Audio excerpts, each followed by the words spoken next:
గంటలు దాటాయి, రోజులు గడిచాయి, వారాలు మారుతున్నాయి. కానీ ఉత్కంఠ వీడటం లేదు. రెండున్నరేళ్ల చిన్నారి ఎక్కడికి వెళ్ళిందో తెలియదు, ఏమైందో తెలియదు, అసలు ఉందో లేదో కూడా తెలియదు. దీంతో ఆ కుటుంబానికి క్షణం ఒక యుగంలా గడుస్తోంది. ఎందుకు జాహ్నవి ఏమైంది? చిన్నారి జాడ ఇంతవరకు తెలియలేదంటే ఏమై ఉండొచ్చు? కిడ్నాప్ అయిందా, లేక ఊహించంది ఇంకేమైనా జరిగిందా?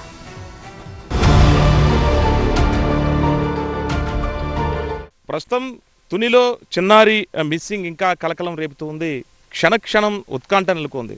ఒక పక్క తల్లి ఆవేదనగా చిన్నారి జాహ్నవి కోసం ఎదురు చూస్తున్నటువంటి పరిస్థితి అయితే ఇంకా ఉంది. చుట్టూ ఉన్నటువంటి జీడి మామిడి తోటల్లోని, అలాగే కొండ శివారు అంటే ఎక్కడ గుంతలున్నాయి, ఎక్కడ నీట బావులున్నాయి, అన్ని ప్రాంతాల్లోని కూడా పూర్తిగా ఎస్డీఆర్ఎఫ్ బృందాలతో పాటు స్థానిక పోలీసులు కూడా మొత్తం అన్నీ కూడా జల్లెడ పట్టారు. కానీ చిన్నారి జాహ్నవికి సంబంధించినటువంటి చిన్న క్లూ కూడా దొరకపోవడంతో ఇప్పుడు చిన్నారి జాహ్నవి ఆచూకీపై తీవ్ర ఉత్కంఠ నెలకొంది. కాకినాడ జిల్లా తునిలో కలకలం రేపిన 2 ఏళ్ల చిన్నారి జాహ్నవి అదృశ్యం కేసు రోజు రోజుకు మిస్టరీగా మారుతోంది. పాప కనిపించకుండా పోయి 7 రోజులు గడిచినా ఇప్పటికీ ఎలాంటి స్పష్టమైన ఆచూకీ లభించలేదు. కుటుంబ సభ్యులు, గ్రామస్తులు తీవ్ర ఆందోళనలో ఉన్నారు.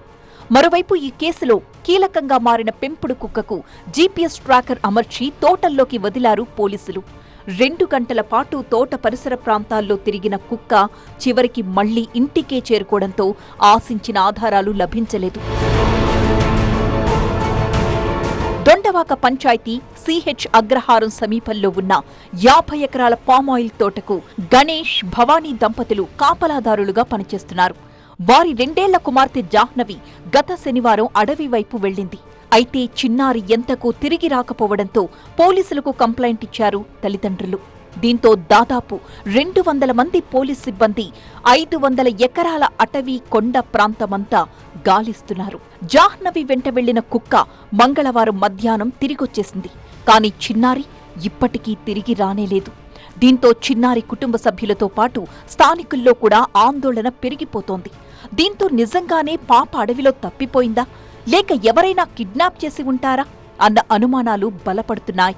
చిన్నారి జాడ చుట్టుపక్కలుంటే ఇప్పటికీ దొరికే ఉంటుంది. కానీ అదృశ్యమైందా అంటే ఎక్కడికన్నా వెళ్ళిపోతుంటే పాపను ఎవరన్నా అపహరించుకుపోయారా? ఎందుకంటే తుని చుట్టుపక్కల ప్రాంతాల్లో బస్ స్టాండ్లు కానివచ్చు, రైల్వే స్టేషన్ కానివచ్చు, అన్ని చోట్ల కూడా తనిఖీలు చేపట్టినప్పటికీ ఎక్కువగా ఇతర రాష్ట్రాల నుంచి వలస వచ్చి కూలీలుగా ఉంటారు. కాబట్టి ఒకవేళ వాళ్ళు ఎవరన్నా అపహరించుకుపోయారా, లేదంటే తండ్రి ఆర్థిక లావాదేవీలకు సంబంధించినటువంటి గతంలో చిన్న గొడవల నేపథ్యంలో వాళ్ళెవరైనా కిడ్నాప్ చేసి తండ్రిని బెదిరించే ప్రయత్నం చేసినా ఇప్పటి వరకు కూడా ఫోన్ కాల్ కూడా రానటువంటి పరిస్థితి అయితే ఉంది. వారం రోజులైనా చిన్నారి జాడ కనిపించకపోవడంతో కిడ్నాప్ అనుమానాలే బలపడుతున్నాయి. అందుకు కారణాలు అనేకం కనిపిస్తున్నాయి. పాయింట్ నంబర్ 1, 2 ఏళ్ల పాప ఎవరి సాయమూ లేకుండా కిలోమీటర్ల దూరం నడవగలదా? నంబర్ 2, పామాయిల్ తోటకు చుట్టూ మనిషి దూరలేని కంచె ఉంది. మరి పాప ఎలా దాటింది? నంబర్ 3, పెద్దవాళ్లే ఎక్కలేని కొండ ప్రాంతంలోకి పాప ఎలా వెళ్ళిందని అనుకోగలం. నంబర్ 4, అది కూడా కాలిబాటను కాదని పెద్దవాళ్లే వెళ్లలేని తుప్పల్లోకి వెళుతుందా? నంబర్ 5, జరగకూడనిది జరిగితే దుర్వాసన రాకుండా ఎలా ఉంటుంది? నంబర్ 6, కుక్క కూడా ఆ 400 మీటర్ల పరిధి దాటి వెళ్లట్లేదు. నంబర్ 7, చిన్నారి తండ్రికి కొంతమంది స్థానికులతో ఆర్థిక లావాదేవీల్లో వివాదాలు ఉన్నాయి. నంబర్ 8, తల్లి కూడా జాహ్నవి కిడ్నాప్ అయి ఉంటుంది అన్న అనుమానాలే వ్యక్తం చేస్తోంది.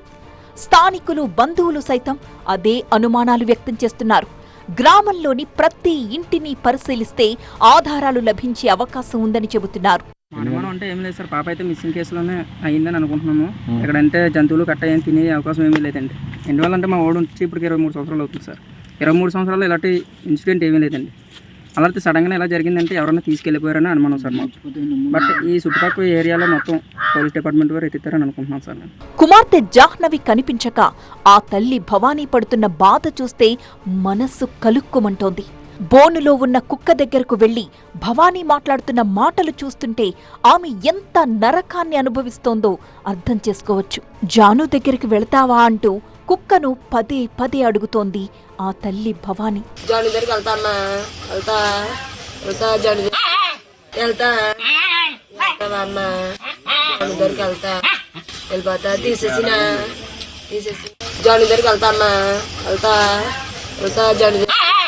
మొన్ననే కుక్క అక్క తిరిగొచ్చిందని జాను కూడా వచ్చేస్తుంది అనుకున్నానని చెబుతోంది భవానీ. కానీ ఇంతవరకు పాప ఆచూకీ దొరకలేదని ఆవేదన వ్యక్తం చేస్తోంది. వచ్చినట్టునే చున్నీ పట్టుకుంటే నేనేమనుకున్నానంటే కుక్క వచ్చింది కదా అన్నంతా అమ్మాయి కూడా వస్తుంది కదా అనుకున్నాను సార్. పట్టుకోవడానికి ట్రై చేస్తే కుక్క అరిచేసి కళ్ళని కొట్టడానికి వెళ్తున్నానేమో అనుకుని కట్ చేసి వెళ్ళిపోయింది సార్. వెళ్ళిపోతే వెనకాల డిపార్ట్మెంట్ మేన్ గారు వెళ్ళాడు సార్. వెళ్తే మేన్ వానికి తిరగబడ్డారు సార్. కట్టడానికి ప్రయత్నించిందంట. మళ్ళీ కొంచెం ముందు దూరం వెళ్ళిందంట. మళ్ళీ పిలిస్తే వెనక్కి చూసిందంట. మళ్ళీ ఇంకా కొంచెం ముందుకెళ్ళి కూర్చుందంట సార్.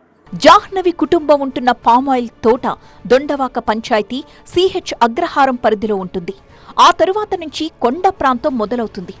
ఇప్పటికే కొన్ని కిలోమీటర్ల రేడియస్లో మొత్తం గాలించారు పోలీసులు. దట్టమైన పొదలు, నేలబావులు, చెరువులు అన్నీ వెతికారు. డ్రోన్ కెమెరాతో అణువణువు శోధించారు. పాప మిస్ అయిన తరువాతి రోజు కొండ ప్రాంతాల్లో భారీ వర్షం కురిసింది. పోనీ ఎక్కడైనా మట్టి పెళ్లలు విరిగిపడ్డాయా? అలాంటి చోట చిన్నారి ఏమైనా ఇరుక్కుపోయిందా అనే అనుమానంతో ఆ దిశగా కూడా గాలించారు. కానీ ఎలాంటి క్లూ దొరకలేదు. పోలీసులు తోట పరిసరాల్లోనే గాలిస్తున్నారు తప్ప కిడ్నాప్ అంశాన్ని సీరియస్గా తీసుకోవడం లేదన్న విమర్శలు వినిపిస్తున్నాయి. పట్టణంలోని బస్టాండ్ తప్ప మరోచోట గాలించడం, సీసీ కెమెరాలు ట్రాక్ చేయడం వంటివి ఎందుకు చెయ్యట్లేదని ప్రశ్నిస్తున్నారు స్థానికులు. మరోవైపు జాహ్నవి కోసం ఎదురుచూస్తున్న కుటుంబ సభ్యులకు మాత్రం ప్రతి క్షణం ఒక యుగంలా మారుతోంది.